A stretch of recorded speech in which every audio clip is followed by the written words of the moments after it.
On this week's episode of Afternoon Express, we're celebrating Mandela Day and the memories that inspire us. As award-winning young chef Sandanati Mashita shares her story while giving a new twist to one of Madiba's favorite meals, oxtail stew. Designer and stylist Jessica Jane Molebati uses her platform to showcase bold art that reflects love and heritage and inspires youngsters to achieve their dreams. Titan of the South African news industry, Ruth Motau tells us about her experiences as a pioneer in the field of news photography.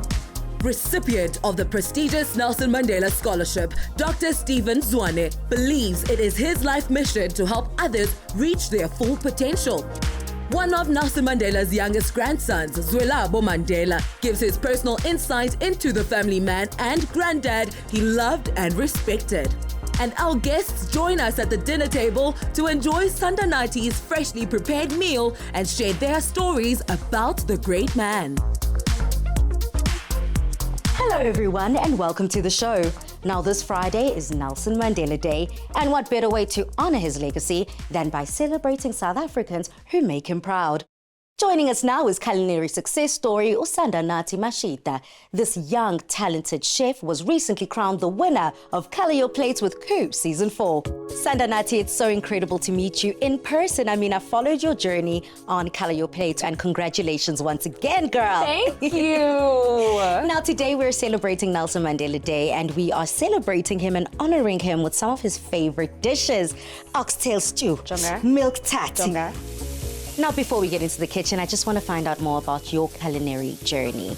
At the age of 18, you were courageous enough, bold enough, and you had the vision enough to move abroad. What went into that thought process? Being 18 and finishing high school is such a big part of your journey growing up. And having the opportunity to go to tertiary is also a big one, and I really just want to thank my parents, my dad, my mom, for just making those things possible for me and giving me those options, because I've always wanted to go to culinary school. And for me, I was looking at the ones in South Africa because we have amazing culinary schools in South Africa. But somehow, somewhat, do you know how phones listen to us? Yes. I'm on algorithm. Jonga, I am on Instagram and the school pops up as an ad. And I'm like, hey, bo, so I press on it and I go through the whole website and I get inspired by the school, the way they take an approach to culinary arts, the way they take it seriously, the way they really just set you up for success. And that was the Culinary Arts Academy in Switzerland. And having spoken to my parents about that and the opportunity for it, they really made it possible for me to go. And I never saw myself leaving the country at the age of 18. And it's only through my parents that I could be able to have that amazing opportunity. And you know what they say? You miss 100% of the shots you do not take. So the fact that you were able to be brave and courageous enough to take that leap, where did that inspiration come from when it comes to food, being a foodie, and creating special memories around meals? Growing up, my biggest person, the person I put on a pedestal when it comes to food. Let's say it at the same time. 1, 2, 3. My grandma, she's everything. She is my mother, she's my father, she is my grandmother, she is my inspiration. She is someone that I do not end a week without speaking to. She knows all parts of my life, but she's someone where I used to grow up, dinner 8, dinner 9, and she used to always bake for me, and she used to always cook for me. It was a labor of love from her, and for me, that's why I think I grew up loving cooking and not having a bad relationship with cooking, because she always made it seem like she did it out of love and not out of obligation. And that's how I cook now, out of love and not obligation. Well, speaking about cooking being your labor of love, you're about to cook for me, and you're about to put my skills to the test in the kitchen. Okay. Let's go. Let's go. Okay, so what are you going to prepare for us today? I'm doing my own special twist on the classic oxtail.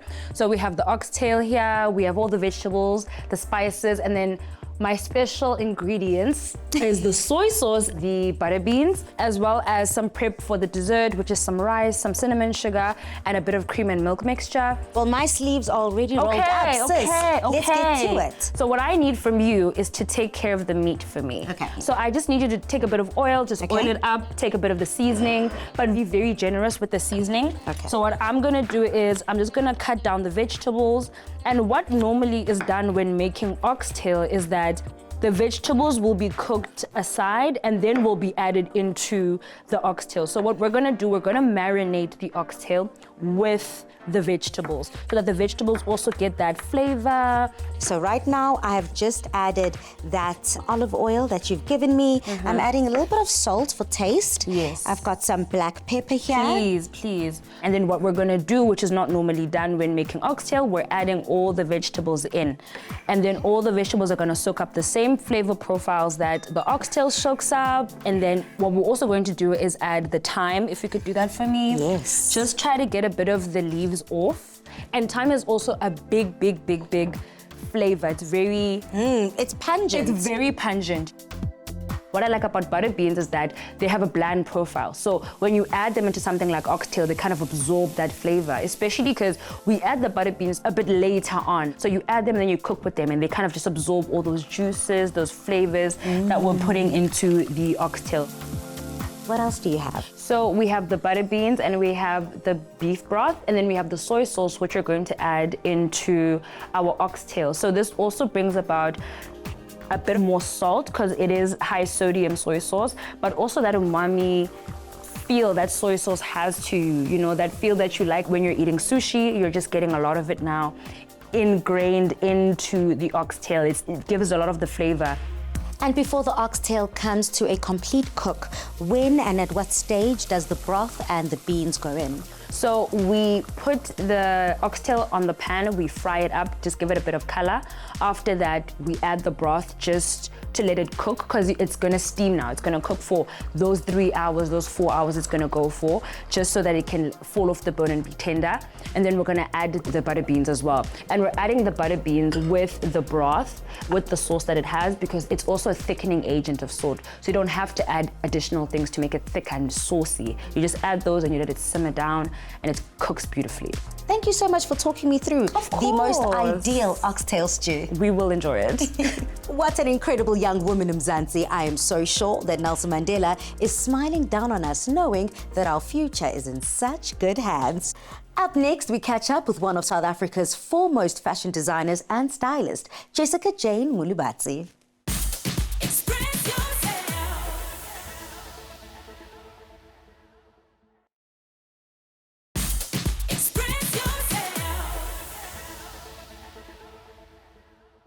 Jessica Jane Mulubatsi and her husband Wandile have created a fashion business founded on love, unity and storytelling. Through their brand Mulubatsi, they're aiming to bridge cultures through fashion. That's what it's all about. You're speaking my language. Welcome to Afternoon Express, Jessica. Thanks for having me. Nice to be with you, Palisa.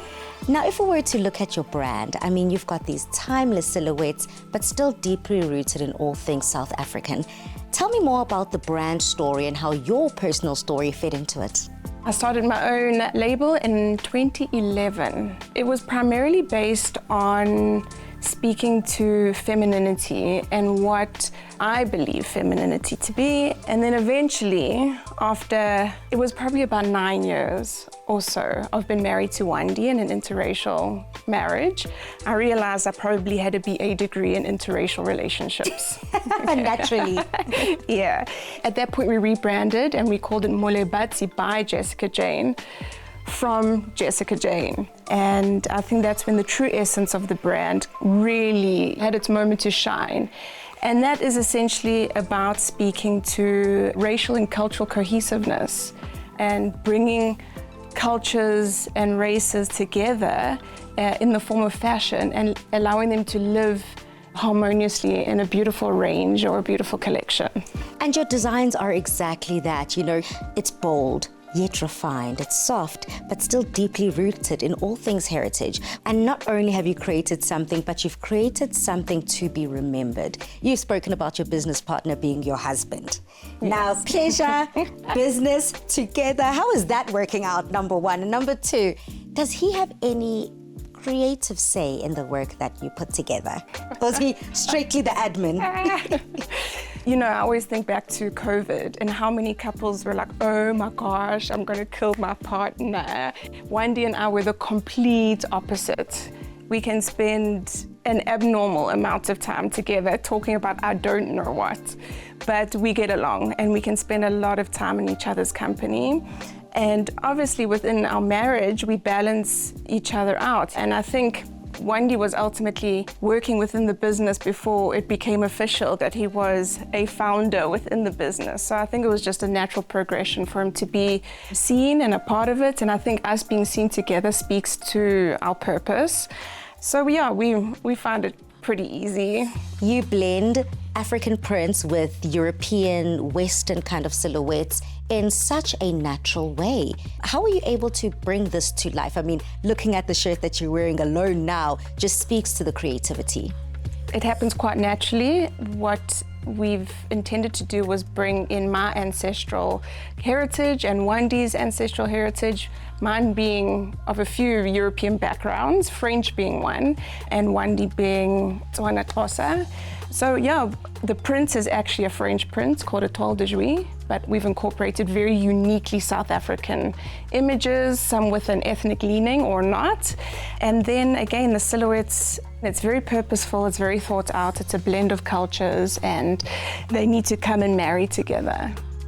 And you're telling a story through your garments, and for me, there is nothing more invaluable than being able to hand things down to that next generation that speak to our forefathers that have been. You've also been able to be quite passionate, and you laugh out loud when it comes to your mentorship moments and that campaign. What drew you to that? I got a phone call requesting to be a mentor, and I didn't really hesitate, I don't think, to be that mentor. International, casting, fashion kids, and Mervyn. It's just such an amazing program. I think what I saw was that this is not just an organization that's wanting to teach kids how to model and for them, all the children, to simply make money. It's really, really a betterment program, an educational program, an inclusivity program, and it really is educating and creating girls and boys that are fierce but have a humility about them in the world. And that really meant a lot to me, considering knowing the industry, what can happen. I just felt that the morals were hugely advantageous to them as children, but also, the world we're making going forward. They're in alignment with what you're passionate about. And as you do speak, it reminds me, and it's quite reminiscent of a Nelson Mandela quote. And he says, "There's no keener revelation of a society's soul than the way in which it treats its children." When you look at the creative industry and where we find ourselves right now, where do you think we are taking it when it comes to nurturing that next generation? I must say the first thing that comes to mind for me is that the arts and the creative industry is not necessarily taken seriously. And I think people underestimate how many people nowadays are going into the arts, and that being in the arts isn't a luxury. It's actually our lives. And I think if people put back into and took the creative industry a little bit more seriously, as corporate or industrial sectors, I think that'll better so many children in the future, because people are going to choose to go into the arts, and presently it's very difficult, and I feel unnecessarily so. I think more could be put into the industry, and it could benefit the country even in the long run, so why not?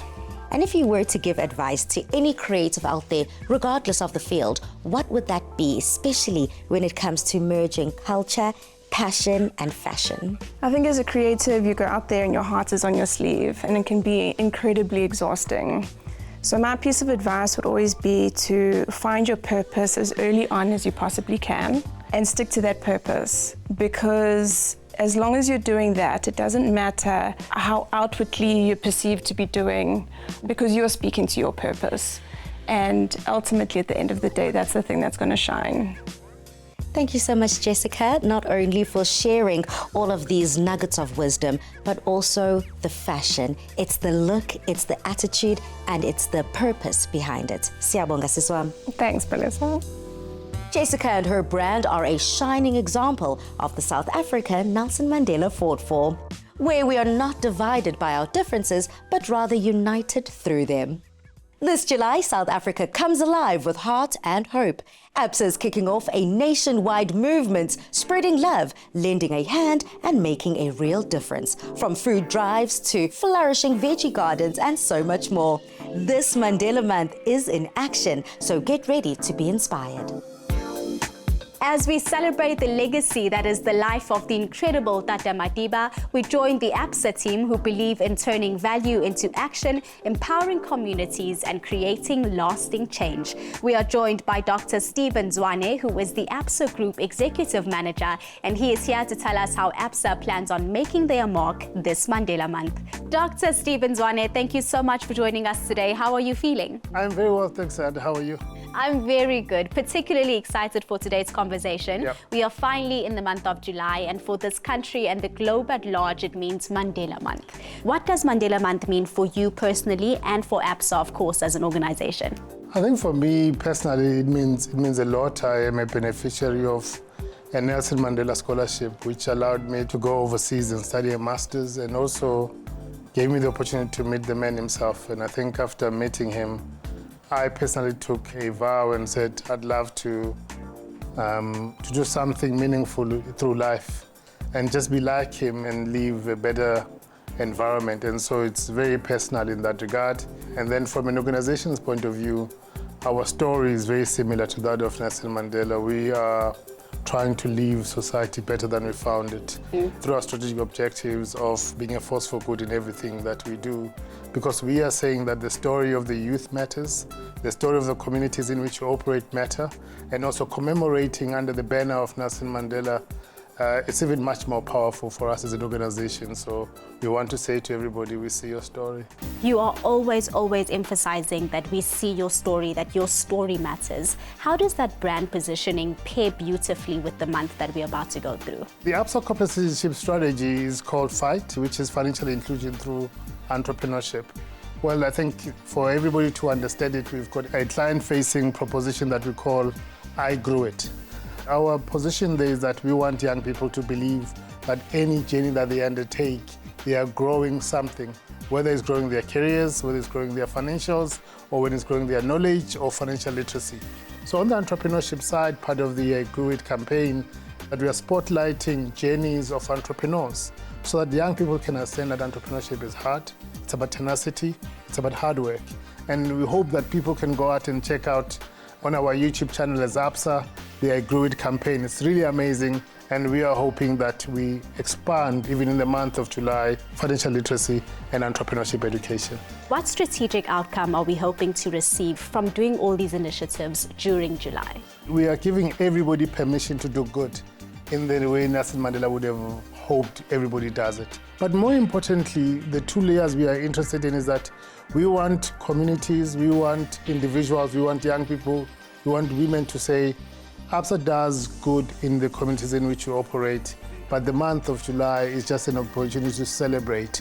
And also, additionally, this is a duty and a responsibility for us as a bank. We want them to celebrate with us and go out there and make a difference in the communities in which they operate. What specific initiatives do we have running in July to amplify Nelson Mandela's work? Habitat for Humanity, we are partnering with them. And also, as part of Hunger, we are bringing our colleagues to pack food parcels that will be distributed to communities that are in need. And also, we are bringing young people that are part of our programs, bridging the gap between them and the leadership of our organization.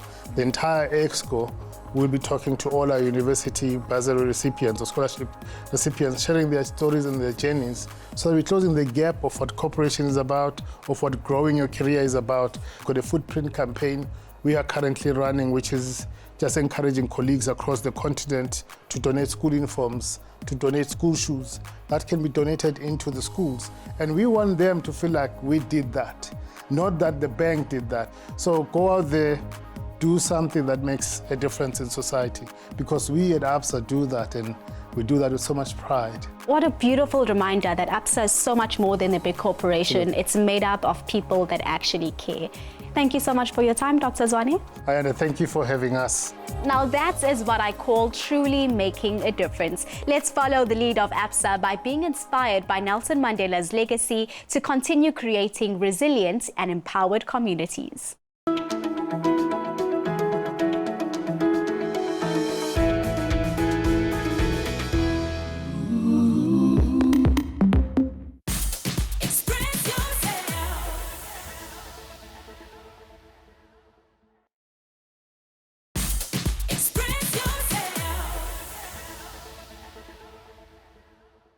Now we're very excited to introduce to you Ruth Motau, a trailblazer in the world of photography. As the first black woman to be employed by a South African newspaper, Ruth later made history as the country's first black woman photo editor for 3 leading newspapers. Welcome to Afternoon Express, Mam Ruth.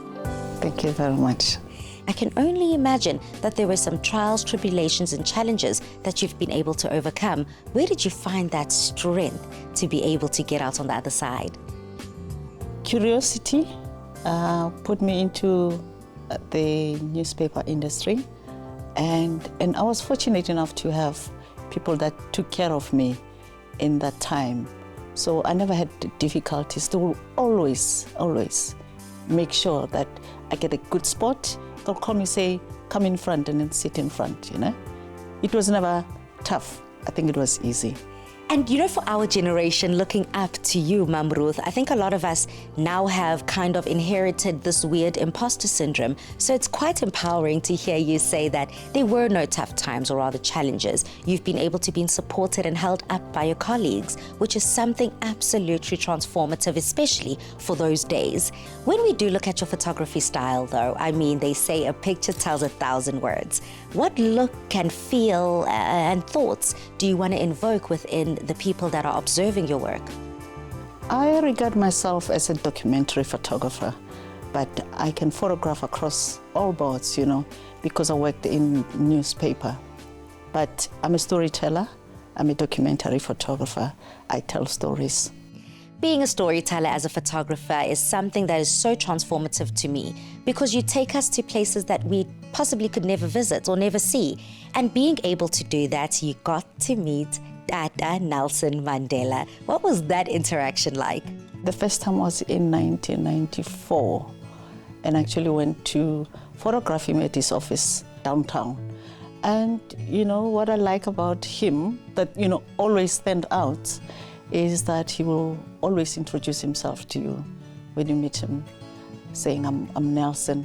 For me, that's humility, you know, humbleness, man of his stature.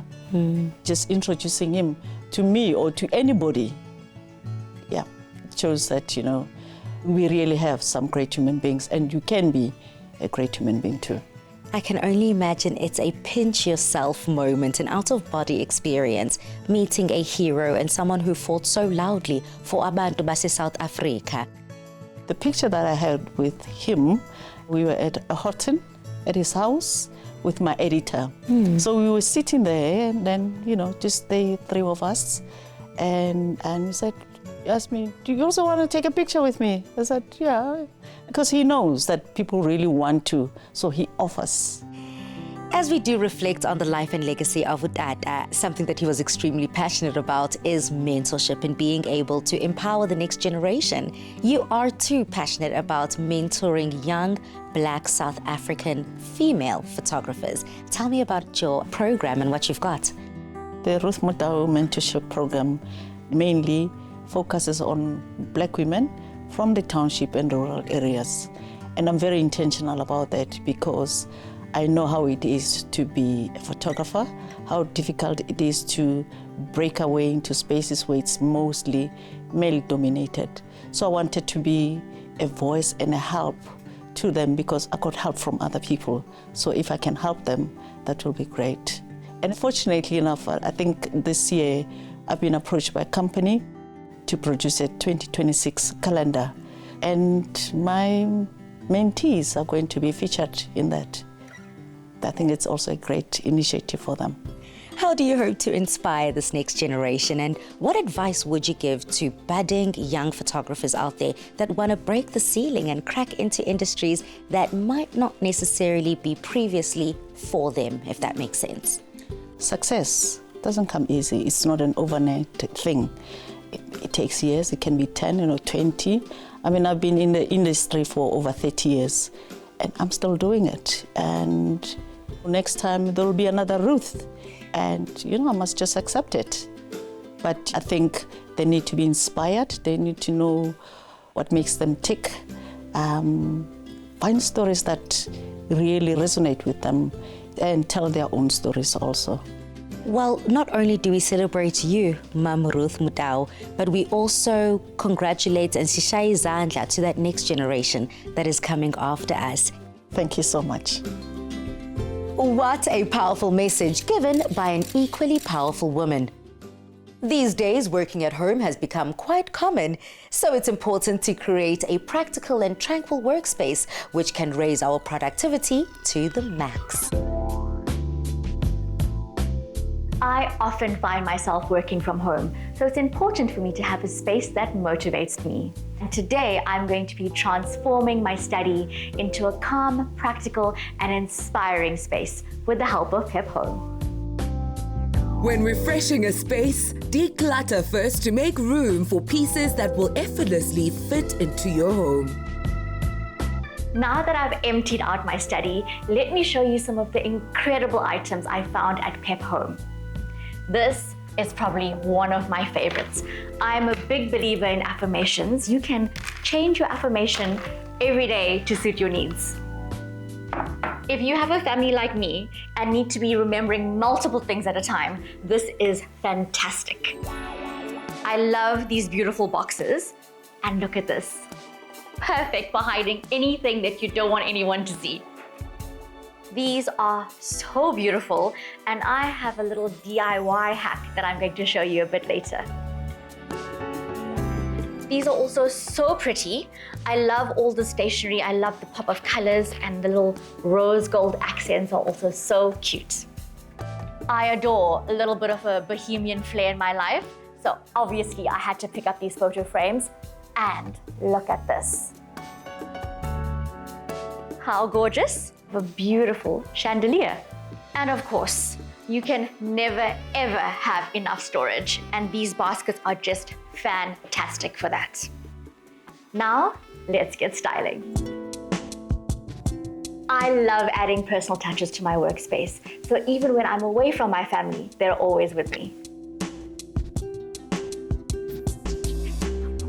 Let me show you how easy it is to transform this into this. I had my husband help me to remove this little metal disc, and then you take one of these, which I think are absolutely amazing, spray painted black to match this, and you just pop it through there. They fit perfectly, and I just used a little bit of glue from a glue gun to hold it in place. There you have it. Quick, simple, easy, and the effect is amazing. From stylish accents to practical storage solutions, it's all about creating a space that reflects your style while serving a purpose. I think these bookshelves turned out great. They are so me. It's a perfect mix of bohemian flair and classic modern looks. Everything has its place and it looks beautiful. Now let's focus on the desk. These are incredible and such a bargain, and they are magnetic, so you can just pop them in there. This lampshade will bring a beautiful bohemian flair to any room, and I think it adds a real softness to the space, which I love. I'm all about positive affirmations, and I adore that you can change this around each and every day to align with exactly what you need. Pep Home brings comfort, style, practicality, and warmth into every corner of our homes, with trendy pieces that will allow you to make your personal style statement. The desk is coming along beautifully. I always like to have some lotion nearby for my hands, and of course, we have to have the candles to set the atmosphere. How cool is this? Perfect for checkups before your Zoom meeting. The desk is organized, my shelves look beautiful. The last thing I want to do is add a bit of texture to my space. I was inspired to redo my space because the space was looking very manly and dull and dreary. Now it feels like me. It feels like I have touches that remind me of my creativity. They inspire me. I've got the bohemian pieces, I've got the classic pieces. I'm surrounded by beauty, which is so inspirational to me. This space makes me feel at ease, organized, and motivated. Now, let's improve your motivation. You at home stand a chance to win a 1,000 Rand Pep Home voucher. Tell us, which item from Pep Home would you like to see on your desk? Head over to our socials and drop your answer with the hashtag #PepHomeExpress. Coming up, we chat to one of Nelson Mandela's youngest grandsons, Zwelabo Mandela, about his personal memories of the great man.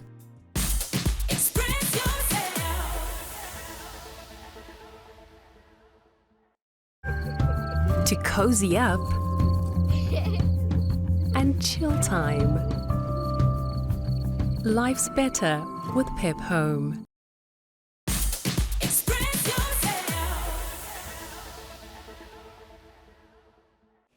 In honor of this special day for our country, we have invited one of Madiba's living legacies, Zwelabo Mandela, to join us. Now, he is one of the youngest grandsons of the legendary Nelson and Winnie Mandela. He is here to share his personal insights and experiences, which I cannot wait to hear more about.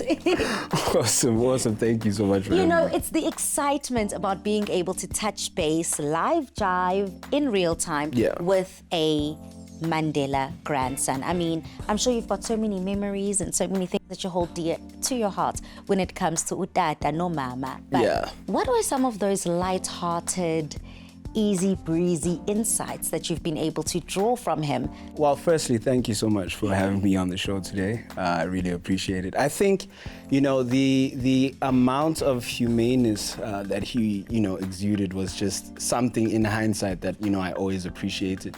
People, you know him to always seem to be jovial, lighthearted, right? But there was another side of him that was quite militant, right? And not unfairly so. So, for example, there was one time where we were all, as grandkids, gathered, you know, about to head out to the movies. And, you know, before we headed out to the movies, he was like, okay, boys, you know, everything is great. You guys must have a great time, but clean this place, or clean your room rather, before you head out. And once it's clean, you know, you guys go have a good time. Leave it how you found it. So, you know, we obviously not really focused. We focused on like watching Spider-Man or something. So we're missing a lot of the intricacies of an actual deep clean. We go on the way to the movies, about halfway there, you know, the driver gets a call. And the driver's like, hey, you know, this. We're turning back. We turned back immediately. We found him in the lounge where he normally seats us, and he's like, go upstairs in the room and just look at the room. And we went upstairs, and there was a singular sock left on the floor. Left on the floor. But why I say it's not harsh and why I look at it, you know, it's so much better to look at it in hindsight is because that can be applied right now in life. You know, from a spiritual, mental, physical aspect, you always have to just complete things to the fullest extent before you try and move out. So whether you're making peace with something mentally, whether you are trying to gear yourself up physically for something, you have to take care of the nuancing behind it. So it seemed harsh at the time because, I mean, Spider-Man is Spider-Man. But like the lesson and how I apply it now, life-changing. It's all about that sock. I like that. Yeah, it's all about the sock. Sock is a metaphor for so many things in our lives. Yeah. You know, for me, hearing you tell the story brings a smile to my face. What are some of those memories that bring a smile to your own face? There is actually a core memory of mine. You know, I used to love to do theater at school. I love the arts. And there was one time I asked my mom, hey, you know, when you guys come, and it was a shot in the dark. I was like, do you think, you know, you could bring the old man, you know? And she was like, he's out there saving the world, you know, kind of stuff. Only, you know, only on the actual night we were meant to perform, the show had started. And then, you know, I think I even skipped the line because there was a little bit of commotion by the door. And that was him and the security kind of just like coming in. And it made me so happy because I was like, oh, wow, like he actually cares. And that is something that I hugely remark on, is that he was actually present whenever he could afford to be amongst, you know, the global crisis that is always going on. He always made the time for us. And that's a thing that I think a lot of us might mistake when it comes to global icons. Yeah. We think that they're the property of the world, but they still have that core family that are so important to them. Yeah, I mean, it's bittersweet because they stopped immediately. really paying attention to us as actors. Spotlight gone from you, spotlight Yeah, to that was grandfather. done. That was done. Like when they're clapping and just looking to the side and not the stage, just doing this, you know. But we take the win wherever we can. Absolutely. Yeah. You know, as a thespian myself, I can only imagine the impact that had on the audience, the other kokos, the parents, and the kids that were performing. Yeah, and several others outside of that, because he did it for a lot of family members, from myself to older brothers to my niece. He was, you know, whenever he made the time, he would, you know, be present. Really, really appreciated that, really do. And carrying such a huge name as Mandela. I mean, it comes with pressure, but it also comes with showing up in Yeah. best version of yourself. Yeah. How are you able to continue that legacy, but still carving out your own identity? There had been a time in my life where I'd had to get over that kind of complex, right? But I think at the end of the day, you mentioned it, it's just showing up. And I also, you know, why I'm heavily within the creative field is because I was also just aware that outside of the struggle, these people were actually humans. Like, you know, my grandfather liked to paint, my mom, you know, wrote poetry. So that really anchored myself within that endeavor, because I was like, man, it would be a shame that, you know, with all this freedom and liberties that I have, that I don't pursue something that actually, you know, beckons towards me. So, And yeah. that speaks to your soul. Yeah. Hearing you speak about it continues to echo and mirror that passion. Yeah. Passion for people, passion for purpose. Yeah. And as we are building up to Mandela Day on Friday, Yeah. what do you think he would say about the way we celebrate his legacy and the way we honor it? Would he be proud? I think he'd be extremely proud. The scale of it has just increased. It's a global, you know, day, and there's so many initiatives that really help those that are in need. He was a huge advocate, and this is something that he didn't tell me personally, but my mom, you know, told me that he would always strive to physically be around, let's say, you know, kids that had seen him on TV, because he wanted the tangibility of what he was symbolically to have existed within their mind. So he always, you know, made it a point. And now that, you know, obviously, unfortunately, he's left us, it is our job to, you know, pass that on. And, you know, you're not always aware of the eyes that are, you know, looking at you whenever you're partaking in this. People don't even understand why you would wake up one day and just go and do acts of service. So you want it to be a norm, and I think he would just be very, very happy, very happy. And you're watching your own dreams materialize right now. You're speaking quite fondly about your creativity. Yeah. What are some of the projects that you are getting stuck into that we can look Yeah, I forward mean, to? so firstly, the medium in which I create or express my creativity is through rap, but I also, you know, go across all genres. I'm also a mass communication graduate. I'm also a project manager.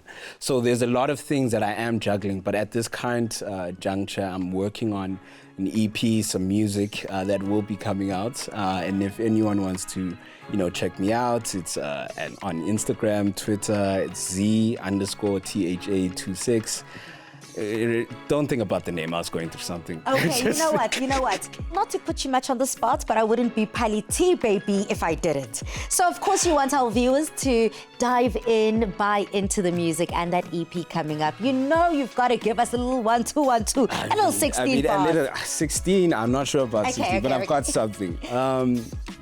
Okay, so I'm a son of a healer, clothed in Adidas with the soul of a feeler. I pose to the reader, what's a milli to a leader? Suppose it sounds silly, but it's really a revealer. So let it rest in the melon. Everybody stays selling, so I'm not judging any crooked ways they fell in. As long as escape is in the plans and fellow man's, removal ain't the basis or the drive of the incentive. Ooh, a lyricist, ladies and gentlemen. I love that. Oh my goodness, okay. So now that we've got, you know, I believe in supper and song. Yeah. Now that you've given us the song, let's go enjoy the supper. Let's do that. Next up, we enjoy Sandanati's delicious oxtail stew with Zwelabo, Ruth, and Balesa.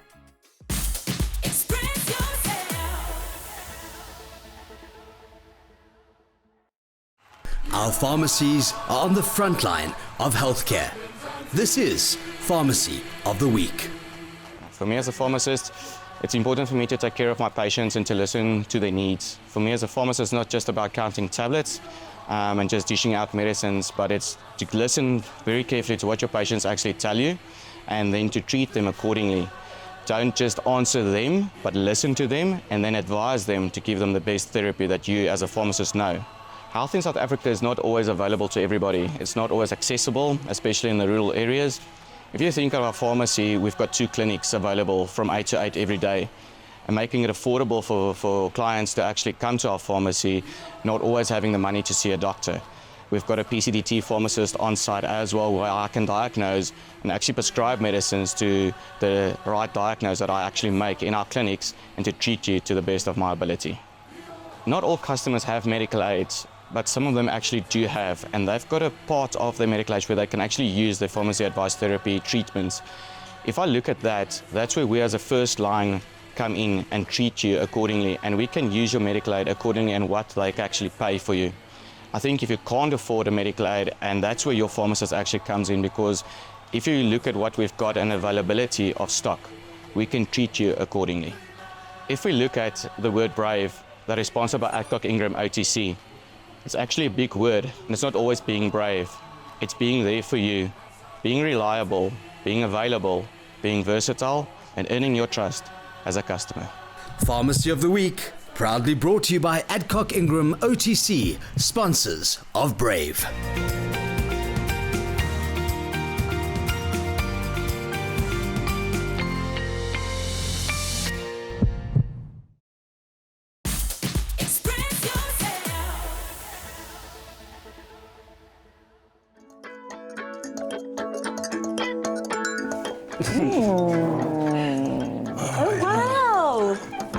So today we'll be having Tata's favorite. It's my rendition on oxtail.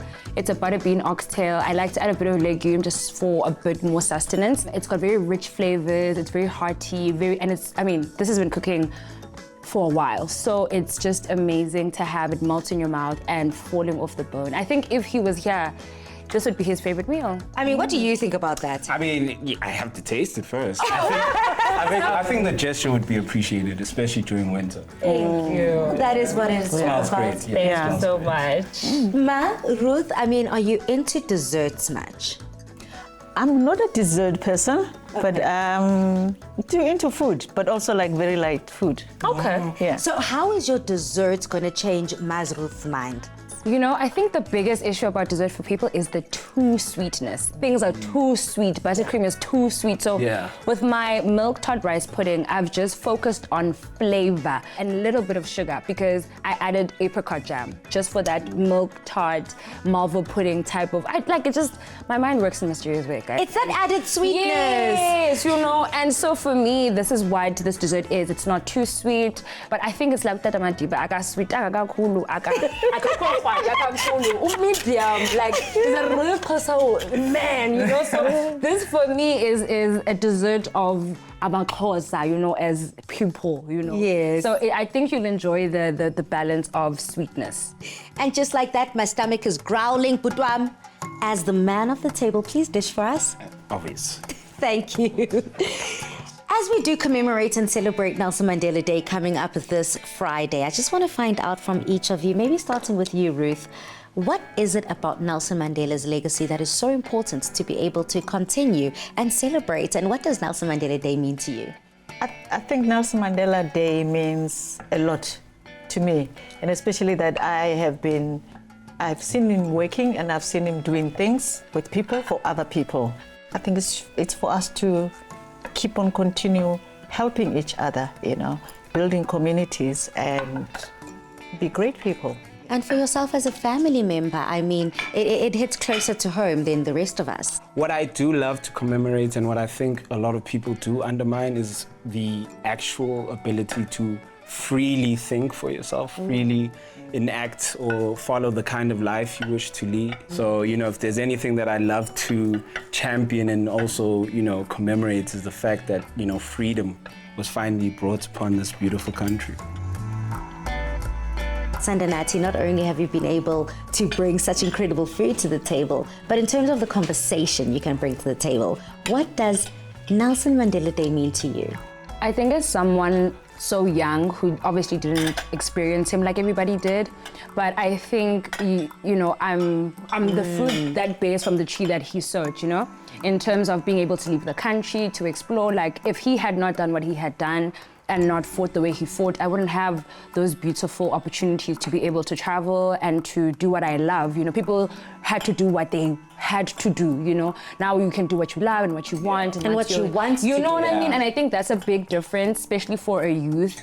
And I think what I will take into account, just based off what has been done for me, is to just encourage other young Black girls and women to go for their dreams. Cooking isn't just meant for in the kitchen as a wife, but it can be a job, it can be a passion, it can be something that you grow into. So I think for me, it's just the ability, as you said, the freedom. It's something that's so underrated, to be able to do what you want and be passionate about it, and win competitions that didn't exist before. So You had to add that in there. I'm the winner of season 4 after all. And on that sentiment, that is exactly what it's about, being able to rise above any and all adversities and be the best version of yourself, no matter the industry. And girl, can I tell you, within the culinary industry and space, you're killing it. Thank you. You're killing it. Thank you. How is the food, everyone? Yeah, I'm really struggling to not take this with my hands. Oh, okay. I'm really, there's a lot of restraints that's going on here. But, I think it's a smashing meal. Food is like art. You take the oil, get the water, and then you do what you do.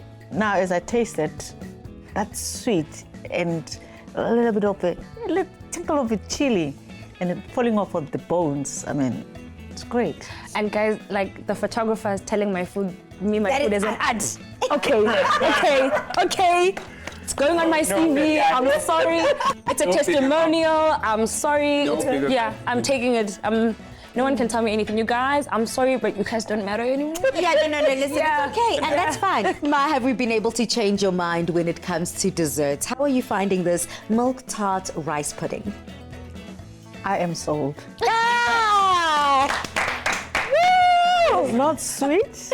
It's just perfect. Thank you. And Mzansi, as we do build up to Nelson Mandela Day, we hope that every South African uses this as an opportunity to give thanks and continue to strive to leave a lasting legacy as strong and as powerful as Utata himself. If you have missed today's show, please make sure you catch the repeats on Sundays at 8:30 a.m. But until next week, Tuesday at 6 p.m. right here on S3. Sita, good night and stay safe.